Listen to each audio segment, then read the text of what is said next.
Hi, and welcome to the School Health Educators Podcast, where we discuss health education and how to best teach health ed in the K 12 setting.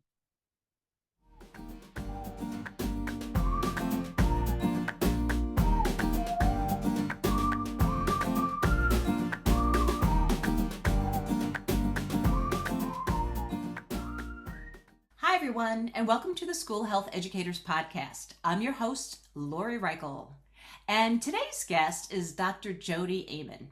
Dr. Aman is here to talk about things regarding a person's emotional health and mental health.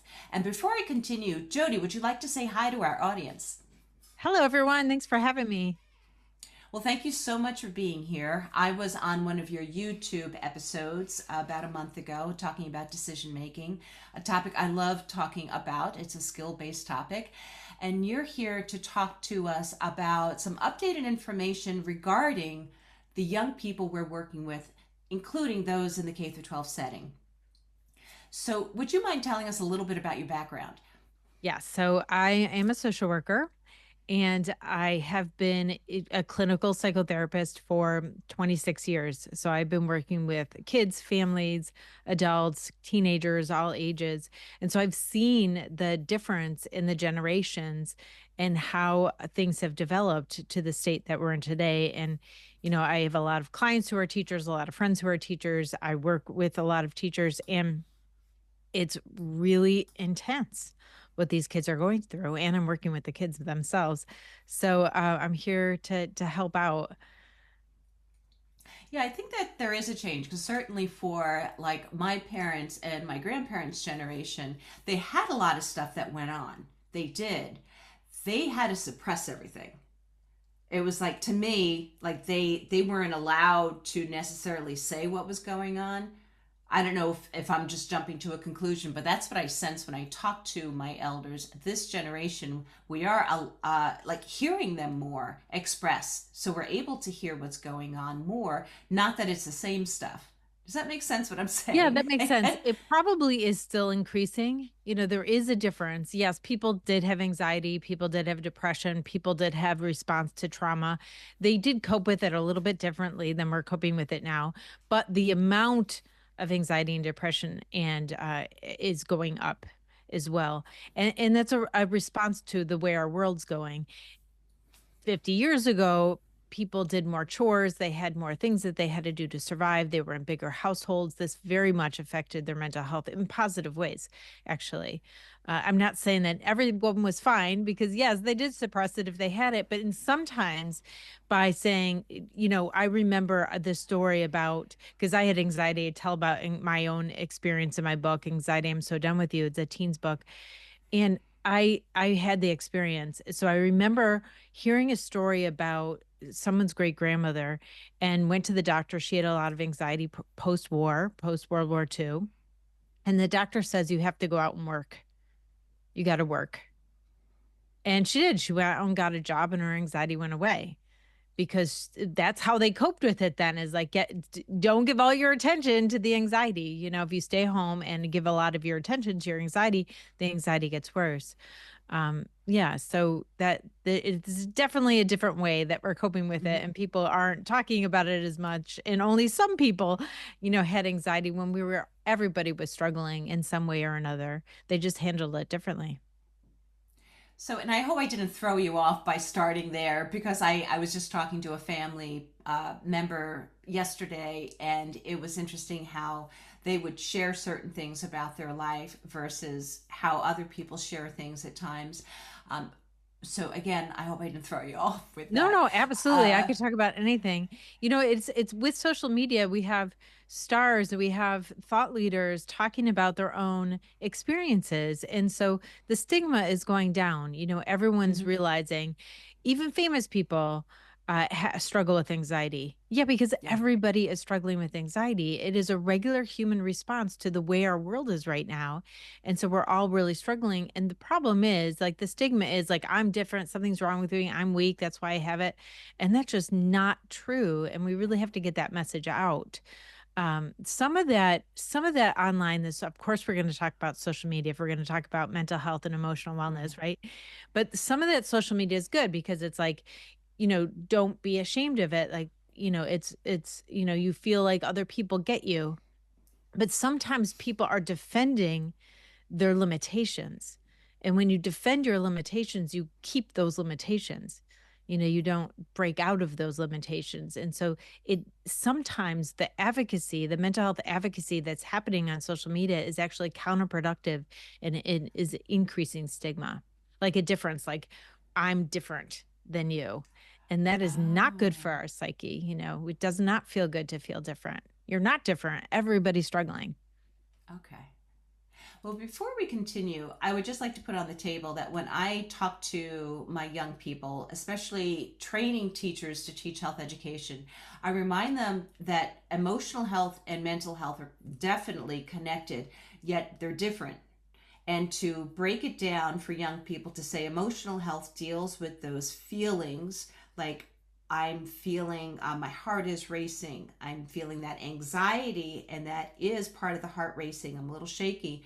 And then the mental health deals with that thinking as well as the coping skills. And before we started recording, you even said that mental health deals with how do I make meaning of these feelings? Exactly. Because we could feel so many different things, and then we make meaning around those feelings. So, right away, when we feel something, and if it's not positive, if it's a negative feeling, it feels out of control, it feels a bit chaotic.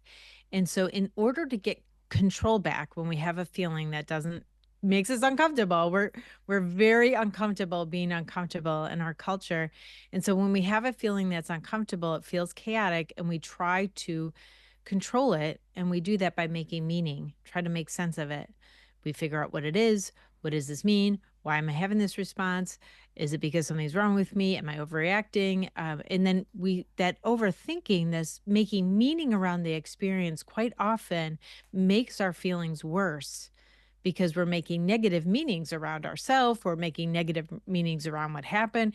That person didn't text back because they don't like me.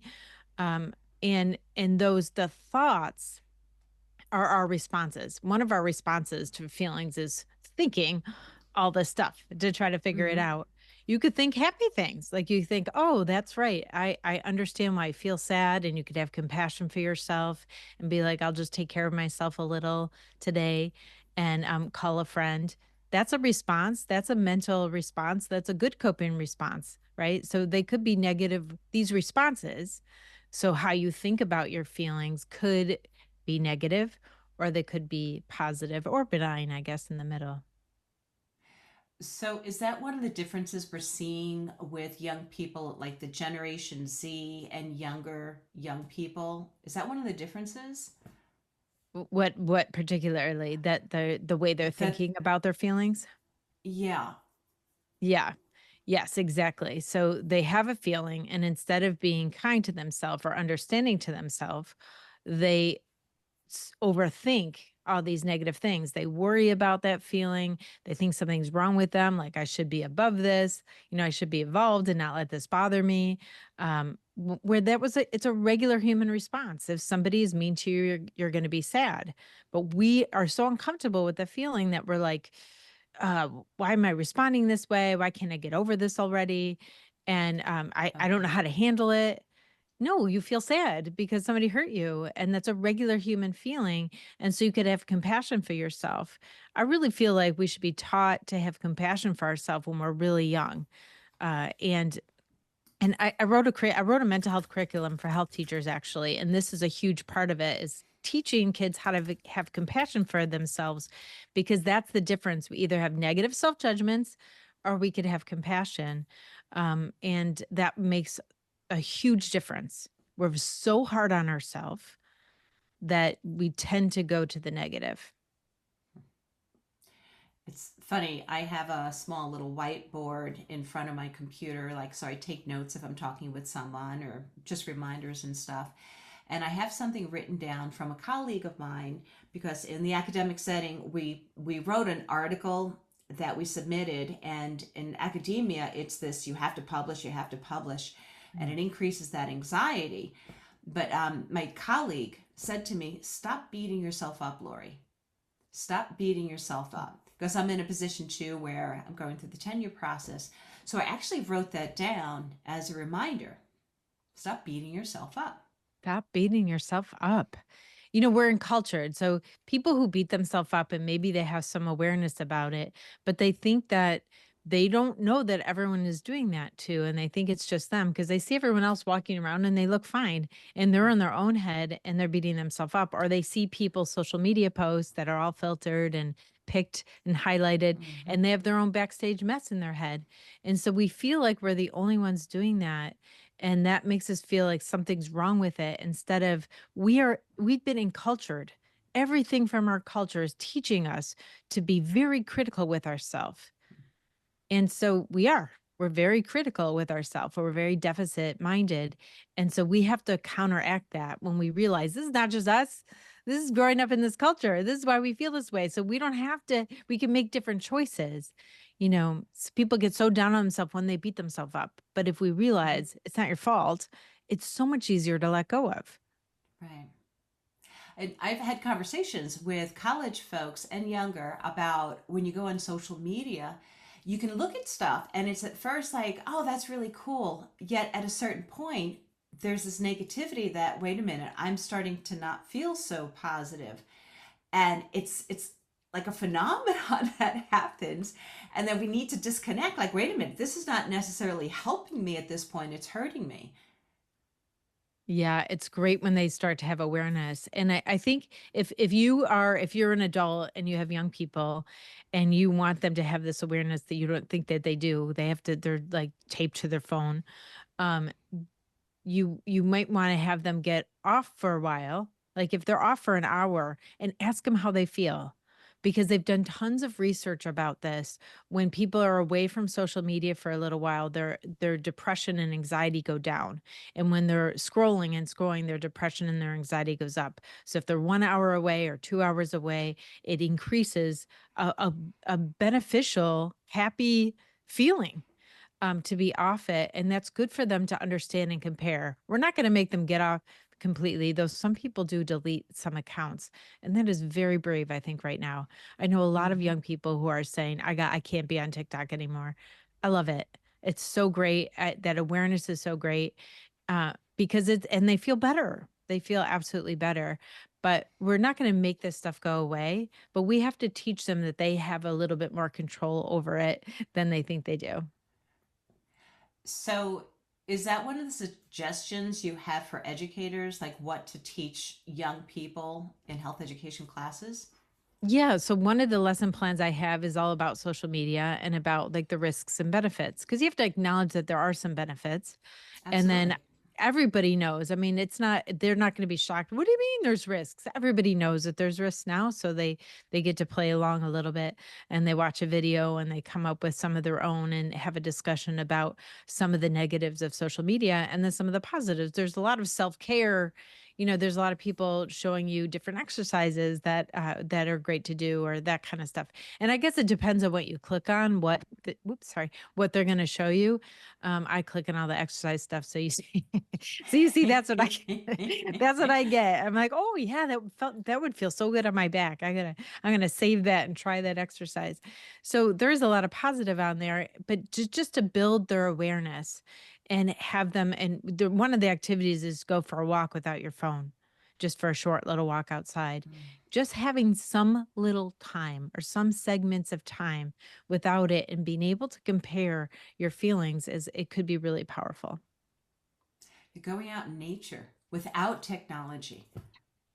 Yeah, you want to take pictures of it because it's a beautiful tree that's like changing colors Right. in the fall and you want to take a picture, but I'm like, go back later. Like, you know, it's great to appreciate the tree. And if you want a picture, go back, but go take a walk and look at the shapes of the houses, how people take care of their houses, what the sky looks like, what the trees look like. And, social media tells us how to think about stuff, Right. right? We are told how to think about everything. But if you went outside, we want people to practice thinking about, having their own interpretations of things again. Yeah. Young people are not having their own interpretations of things. And we have to teach them how to read the world. instead of having them be told how to read the world. When I was on your YouTube show, I'm sorry, I call it that. I'm not sure what It's to okay. call it. Yeah, no. Yeah, it's my live show. I have a live show Mondays at 8 p.m. At Dr. Jodi. Yes. And I talked about decision making, and I was about to talk about the decide model that a lot of health educators use. And I was like, you know what? I want to go to the power model because that's what I use for when I talk to young people about decision making. And part of the reason why I like that word power is because if I get sucked into, if I say it like that, sucked into some of the things I see, if it's in on social media, if it's even in some of these shows that I watch through, Netflix or Prime, Amazon, whatever it is, if I fall into things like I'm giving my power away versus what is it that I'm feeling, what's my instinct to what I'm hearing, seeing, what am I feeling, Mhm. and then what do I choose to do? It's my choice of how to handle this. And that's Exactly. why I It's like a decision making. Yeah, it's empowering. I feel like, so many of the messages we're getting online or everywhere is makes us feel powerless and worthless and out of control. And so that's why our anxiety is increasing. We think that's symptoms of anxiety, but actually that's what causes it. Or it causes our anxiety and depression, this feeling powerless. And so we're being disconnected with our own sense of agency.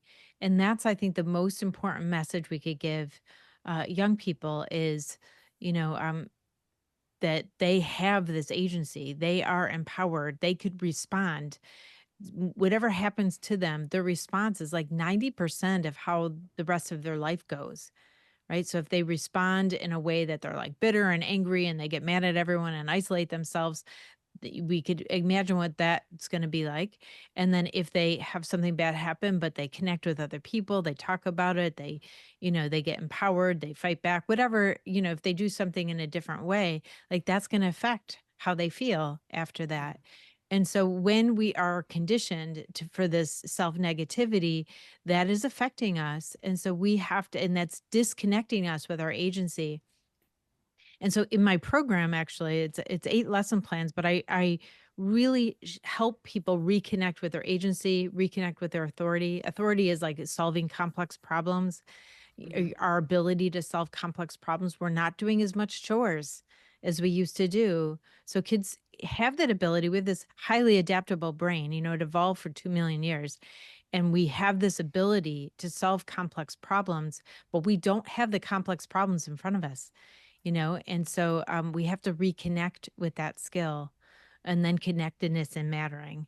So being connected, feeling as a sense of belonging and mattering. So there's 4 things the program increases: connectedness, mattering, authority, and agency. Wonderful. And what is the title of your program? It's called Compass. It's the Compass curriculum. It's just a mental health curriculum for health teachers, middle school and high school. Um, yeah. But I do have a freebie, actually. So I Okay. have this book called Generation Z Mental Health Resource Guide. I'm trying to put it in the middle here. So this is a PDF that you could download right from my website. So it's a Generation Z Mental Health Resource Guide. It's for educators, parents, and counselors. So just go to jodiaman.com/guide and you could get this mental health resource guide. So I really go into these 4 things that kids need, and I give examples on how to increase those at home and in the classroom. So it's a really comprehensive guide. What I definitely will have for this episode, because I do this all the time with every episode, if you have a resource, I want to make sure people have links. So I will make sure there's a link both on the YouTube episode as well as on the podcast episode, because that sounds like great, um, a really great resource. And can you just give like a summary overall? How would you describe Generation Z? Well, Generation Z, the defining factor is that they grew up with a smartphone starting in middle school. So the majority of people in Generation Z, they're distinguished from millennials who didn't have smartphones till they were, higher in high school or in college. Generation Z had them in middle school. So this really changed how they interact, how they see the world. They're not that much different. Like every age is affected by the phones and social media and our culture, right? We're still Right. struggling. Adults are struggling. But we are seeing something really unique with Generation Z who are struggling. And then they had COVID on top of that, in really important years of their lives. So they're a little bit delayed and scared. That was a collective trauma experience. So they're reeling as well. When you have a trauma, past traumas come up. So some of them had things come up that they're trying to heal still, Yeah. that came up during COVID from the past. I mean, it's just, and then we have stuff still going on. We're seeing horrible things happening in the world. So they're really struggling and trying to figure it out. Yeah. And because of that social media, you get that information so quickly. Yeah, and So quickly. they don't see like, our brain was designed to like be in the situation when the adrenaline came, like to save yourself or do something or help somebody. But we're seeing this, we're having a trigger, our response, a fear response to something happening thousands of miles away. We can't do anything about it. And we Right. feel more helpless, which increases our anxiety. Yeah.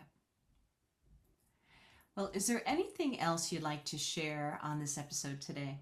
Oh my gosh, I could talk for another couple hours if we had it. Well, I love you have such a calming voice, that's for sure. And you just seem so updated and not only updated, but you truly care. You care about young people. And that's where I connect with you so well because I do believe in the future because young people are able to have growth, that growth mindset, and to cope in a healthy way.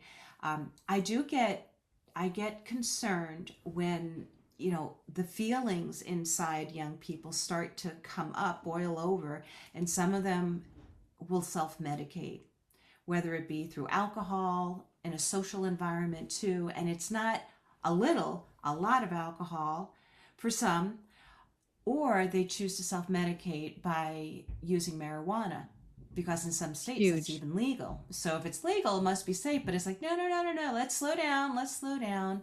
So before we go today, any thoughts or comments about that? Both of these substances actually increase depression and anxiety, and also, affect our caring about our life and our world. We're able to medicate and then not have to deal, and there's a relief there, but then we don't push on our goals, we don't do anything, we don't learn anything, we don't care about much, especially with daily use. And actually, we see a lot of daily use marijuana, the anxiety is really high. That's an actual withdrawal from marijuana. That's not a baseline. That's not a mental illness that somebody has. That's them withdrawing and then they need it again. So they feel like I can't sleep or I can't get through my anxiety without the pot. The pot's actually causing the anxiety. So I see a Right, lot of people quitting and their anxiety going down. It's not easy because it's like it's hard to believe that because everywhere it says that the pot helps with the anxiety, and I really feel like that it's so detrimental. And they don't, all of the studies that are saying those are all older people too. I'm mm-hmm. not saying I'm not against pot, and I have no judgment on it at all. I just see a lot of negative consequences. Yeah, and so Yeah. yeah, Yeah, I'm a believer of I know it's really challenging, but to feel your feelings, even the yucky ones, and it's yucky. I don't like those yucky feelings. yeah. Yet the Get comfortable concern, being uncomfortable. If you're yeah, comfortable being uncomfortable, you will not have anxiety. yeah, yeah, Because they just can't last. You have to be afraid of it. You have to be bothered by it for anxiety to continue. And if you're just not, if you're comfortable being uncomfortable, I think that's what this generation lost, you know, because we were cold all the time, like we're warm all the time now, we have food, we're not, and not everyone does, of course. There's just terrible things going on all over the place and people don't have, but, it's like when we have the luxury, a lot of times the mental health problems are worse. Well, how can people find you online? Would you remind us of your Yes. email Yes. address Yes. or Well, your I'm my, sorry your no, It's okay. My website is Website. Jodi Aman, JodiAman.com. And on social media, I'm at Dr. Jodi. So on YouTube, I'm at Dr. DoctorJodi. On TikTok, the same. And Amen is on Instagram. I'm Amen, Dr. Jodi Amen, the whole thing out. You But have you'll better see. recall than I do for all of those. I know Dr. Jodi was taken on Instagram. My Instagram, I had like 20,000 people on Instagram and my account was hacked. Now I have like 300. It's Oh, just really sad. It's like why I'm so post? There's sorry. no one Yeah. listening. Yeah. But And talk about the anxiety after all that work. Yet I'm sure they're going to find you again because you are updated. You are so welcoming. Your tone of your voice. So I really thank you for today. And any last words before we sign off for today? I just want to remind people that they are more than they think they are right now and we are dedicated to showing you and getting you that message. Thank you. Thank you so much. And again, am speaking with Dr. Jodi Aman. I thank you so much, Jodi, so much. I also thank our audience for listening in. So please remember to follow this podcast on your favorite podcast platform and also check out the website, schoolhealtheducators.org. I do have the podcast link on that, but I also have a variety of resources for the topics we teach in health education. And so that's standard number 1. And then those standards 2 to 7, I have a whole bunch of things listed to help you teach more skill based. And if you have any recommendations, let me know. And last but never least, remember you make a difference. You truly matter. So thanks again for listening in, and I hope you have a lovely day.